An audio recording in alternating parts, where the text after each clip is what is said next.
नमस्कार श्रोताओं। डॉक्टर श्रद्धा, सबसे पहला और सबसे सीधा सवाल, निसंतानता क्या है? निसंतानता जानना बहुत जरूरी है उस दंपति के लिए जो इससे जूझ रहे हैं। जी।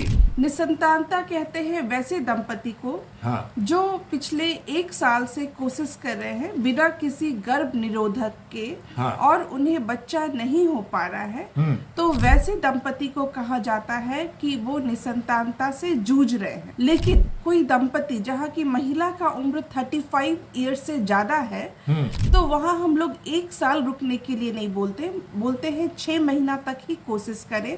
और अगर अभी तक बच्चा नहीं ठहरा तो जरूरी है अब इलाज का, और उन्हें इलाज कराना चाहिए। अभी तो आप किसी भी प्राथमिक कहीं भी इलाज करा सकते हैं जानने के लिए क्या कारण है जी। और अगर अगले 1 साल में आपको बच्चा ठहर जाता है तो फिर ठीक है, लेकिन अगर आपको प्रयास करते हुए 2 साल से ज्यादा हो गए बच्चा नहीं ठहर रहा है तो जरूरी है निसंतान रोग विशेषज्ञ से मिले ताकि वो आपकी बीमारी का बेहतर निदान कर सके। कि क्या निसंतानता कोई श्राप या अभिशाप है? निसंतानता कोई अभिशाप नहीं है। कुछ लोग ऐसे भी कहते हैं कि पिछले जन्म का पाप है। ऐसा कुछ नहीं। निसंतानता सिर्फ और सिर्फ एक बीमारी है, यानी कि मेडिकल कंडीशन है। जिस तरह से डायबिटीज एक बीमारी है, थायराइड एक बीमारी है, उसी तरह से इनफर्टिलिटी भी एक बीमारी है और इसका इलाज संभव है। मैं ये बताना चाहती हूँ कि निसंतानता का कारण जो होता है उसमें अक्सर लोग महिला को दोष देते हैं। एक सवाल और है कि जब ये बात है तो हमारे समाज में पहला सवाल अक्सर महिला से ही क्यों पूछा जाता है? ये बहुत दुखद है और बहुत बड़ी गलतफहमी है समाज में कि अगर कोई दंपति निसंतानता से जूझ रहा है तो दोष हमेशा महिलाओं में दिया जाता है। लेकिन मैं बताना चाहती हूँ कि 1/3 कॉज निसंतानता के लिए सिर्फ 1/3 जो कारण होता है उसके लिए महिला जिम्मेदार होती है। बाकी जो 1/3 कॉज है उसके लिए पुरुष जिम्मेदार होते हैं और रेस्ट 1/3 जो कॉज है वो अनएक्सप्लेन्ड है। यानी कि हो सकता है महिला हो सकता है पुरुष हो सकता है दोनों हो। अगर कुल मिला के बोले तो निसंतानता जो कारण है वो दंपति का कारण होता है, वो सिर्फ किसी महिला के कारण नहीं होता है। तो समाज का उंगली उठाना सिर्फ औरत के लिए गलत है और उंगली तो किसी पे नहीं उठाना चाहिए। आप अगर उनको सपोर्ट नहीं कर सकते हैं तो कम से कम उंगली तो मत उठाइए। डॉक्टर श्रद्धा, कारण क्या है? शरीर, उम्र, जीवन शैली? निसंतानता का कारण कुछ एक कहना मुश्किल है जी। हो सकता है पुरुष में दिक्कत हो सकता है महिला में दिक्कत हो सकता है जीवन शैली में दिक्कत हो। जी। अगर हम महिला से ही शुरू करें तो हो सकता है कि उसके अंडाशय में अंडा नहीं बन रहा हो। एक बड़ा कारण जो बहुत कॉमन होता जा रहा है PCOS या PMOS। ये वो कंडीशन है जिसमें महिला के शरीर में हार्मोन यानी कि कुछ केमिकल का संतुलन बिगड़ जाता है। उसके कारण उन्हें अंडा नहीं बन पाता है और एक महिला में अंडा बनना बहुत जरूरी होता है अगर उसे बच्चा चाहिए तो। जी। तो हो सकता है अंडा बनने में दिक्कत हो सकता है महिला का जो नली ट्यूब जहाँ की अंडा और शुक्राणु आके मिलता है हो सकता है वहाँ ब्लॉकेज हो सकता है इंडोमेट्रियोसिस हो सकता है फाइब्रॉइड हो। ये सारे कारण हो सकते हैं जिसके कारण एक महिला को बच्चा ठहरने में दिक्कत हो सकती है। और पुरुषों की बात करें तो? अगर पुरुष में बात करें तो हो सकता है कि पुरुष की शुक्राणु में कमी हो, शुक्राणु की संख्या ठीक हो लेकिन उसकी चाल गड़बड़ हो या फिर शुक्राणु की बनावट गड़बड़ हो। और भी दिक्कत हो सकते हैं, तो पुरुष भी कारण होते हैं निसंतानता के। बात करें जीवन शैली की तो जीवन शैली आज के डेट में बहुत इम्पोर्टेंट है क्योंकि लोग अब ज़्यादा जंक फूड्स की तरफ मुड़ते जा रहे हैं, घर का खाना कम पसंद करते हैं, लोग मोबाइल ज़्यादा स्क्रॉल करते हैं। उसके कारण जो कहा जाता है 7 से 8 घंटा सोना है वो लोग ठीक से नींद पूरा नहीं कर पा रहे। नींद भी उतना ही ज़रूरी होता है निसंतानता के इलाज में क्योंकि नींद वो समय होता है जिस समय शरीर का जो रिपेयर जो होता है वो होता है। तो अगर आप ठीक से नहीं सो रहे हैं, गलत जीवन शैली के कारण, हो सकता है स्ट्रेस हो सकता है मोबाइल हो सकता है धूम्रपान, ये सब के कारण भी नींद कम आता है, ये सब भी हो सकता है। तो अगर आप जीवन शैली भी ठीक कर लेते हैं और अगर यही कारण है निसंतानता का, तो सिर्फ जीवन शैली ठीक करने से भी बच्चे ठहर जाते हैं। और उम्र की बात करें तो उसका क्या रोल है इसके अंदर में? देखिए, उम्र तो सबसे ज़रूरी, अगर निसंतानता के इलाज में हम लोग एक चीज़ की, कोई मुझसे ये पूछे कि सबसे ज़रूरी बात क्या है, तो मैं बोलूँगी उम्र। निसंतानता इनफर्टिलिटी के लिए अवेयरनेस इसलिए फैलाते हैं क्योंकि उम्र का बहुत इम्पोर्टेंट रोल है।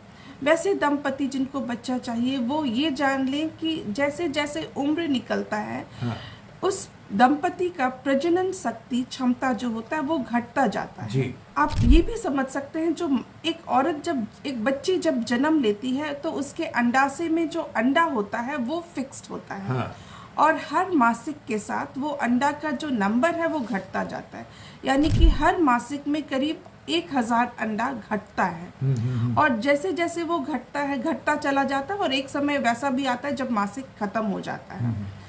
और ये अंडा घटने का रफ्तार तेज हो जाता है जब औरत का उम्र 23 साल से ज़्यादा होता है, खासकर 35 साल के बाद से उसका अंडा कम होने लगता है, यानी कि उसकी प्रजनन क्षमता बहुत कम हो जाती है। जी। तो इसलिए जानना है कि अगर आप निसंतानता से जूझ रहे हैं तो सही समय पे इलाज करा लें, क्योंकि उम्र बढ़ने के बाद और अंडा के घटने के बाद इलाज जटिल होता जाता है। अच्छा, एक बात बताइए, अब सीधे सीधे चलते हैं, आईवीएफ की बात करते हैं हम लोग। आईवीएफ पद्धति से बच्चा प्राप्त करना बहुत ही आसान है और बहुत सक्सेस रेट भी अच्छा है, तो असल में आईवीएफ क्या है? बिल्कुल, निसंतान दंपति को ये भी जानना चाहिए, अगर आपको दवाई से बच्चा नहीं ठहरा, शादी के बहुत सारे साल हो चुके हैं और बच्चा नहीं ठहरा, तो आईवीएफ आपके लिए एक बहुत ही सफल पद्धति है जिससे बच्चा ठहर सकता है जी।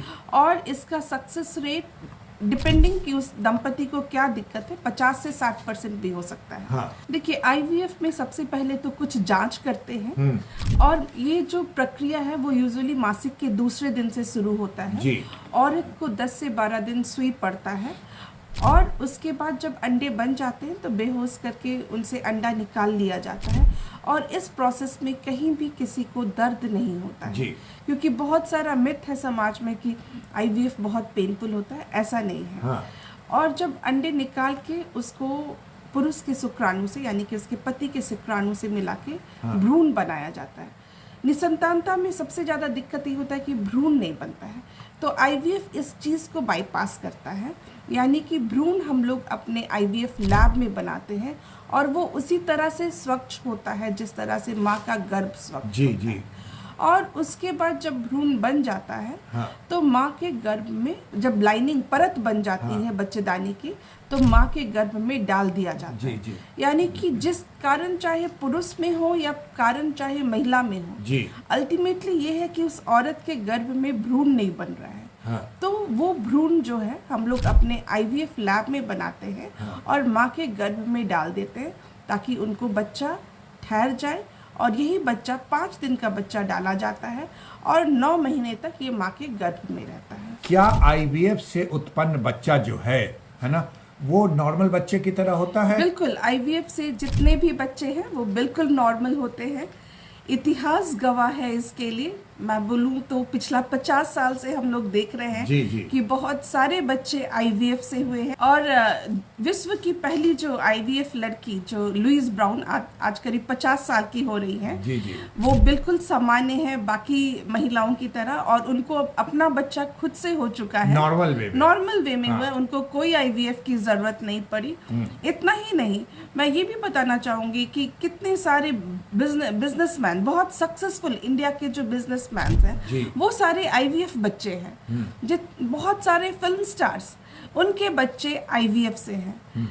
लेकिन ये तो चकाचौंध वाली बात हुई, लेकिन सामान्य लोग के भी बच्चे आईवीएफ से ही हुए हैं और बिल्कुल वो सामान्य बच्चे की तरह हैं। इनफैक्ट वो लोग थोड़े ज़्यादा इंटेलिजेंट भी होते हैं। आईवीएफ के बच्चे, ये भी देखा गया कि वो सामान्य बच्चे से थोड़ा ज़्यादा इंटेलिजेंट होते हैं। तो 2 बच्चे भी एक साथ होने के चांसेस होते हैं? बिल्कुल, आईवीएफ में करीब 25 से 50% चांस होता है कि जुड़वा भी हो सके। अच्छा, ये कहा जाता है डॉक्टर श्रद्धा कि ये सिर्फ बड़े शहरों के अमीर लोगों के लिए आईवीएफ है? क्या कहना चाहिएगा? नहीं, बिल्कुल नहीं। आईवीएफ अब बिहार में, आपके पटना शहर में और भी कई जगह अवेलेबल है।